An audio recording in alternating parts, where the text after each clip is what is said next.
So perhaps he might want to reflect on that and agree that the party opposite picked a bit of a dud. That was our leader of the opposition gaff girl, Kemi Badenoch, living on borrowed time.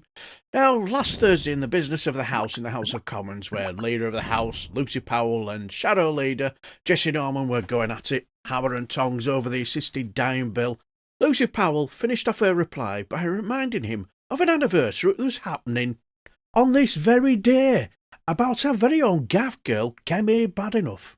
But I do want to say to the honourable gentleman, maybe he could have chosen his moment at the dispatch box today to mark another important anniversary, Mr Speaker, because it may have passed other people's notice, but next Monday actually will mark 100 days since the Leader of the Opposition took office as Leader of the Opposition, and I wondered how he thought that was actually going.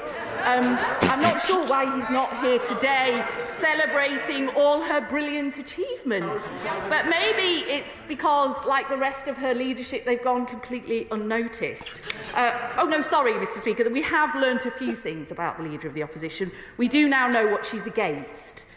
She's against maternity leave, the triple lock, abolishing hereditary peers, our children's bill that will protect young people from abusers, rights and security for workers, investment in the NHS, and sandwiches for lunch, Mr Speaker. But she has got a couple of things right, I would say. She admitted that her party made mistakes in government, and indeed they did. She accepted they had no plan for growth. And now, despite saying there would be no new policy until 2027, I see this morning she's finally come up with one. But perhaps I would gently advise the honourable gentleman that until they accept they got it badly, badly wrong on immigration and that all their rhetoric and targets in the last Parliament were just hot air, I don't think anyone is going to take her ideas seriously. But 100 days is normally a moment for reflection and consideration, so perhaps he might want to reflect on that and agree that the party opposite picked a bit of a dud.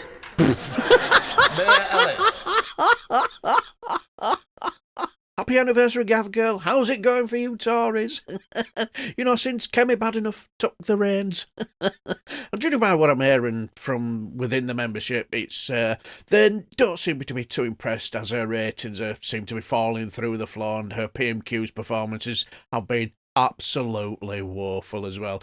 As she still thinks she's at the Oxford Student Union Debate Society, doesn't she? And judging by the body language of those Tories behind her, they don't seem to be enjoying themselves, do they? So yes, it looks like our Leader of the Opposition is in serious danger of becoming another lettuce, isn't she?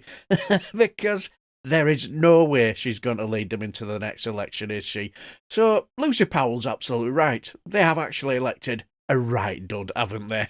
And like I've said before, it's an absolute crying shame that the Lib Dems didn't become the opposition party, because I think Ed Davey would do a much better job of holding this government to account. Much better than our gaff girl, anyway. But what do you guys think? Can gaff girl hang on to the next election, or is she just another political dud? Let me know down below. If you like everything House of Commons and Select Committee meetings, like and subscribe, and I shall bid you farewell and take care, my friends.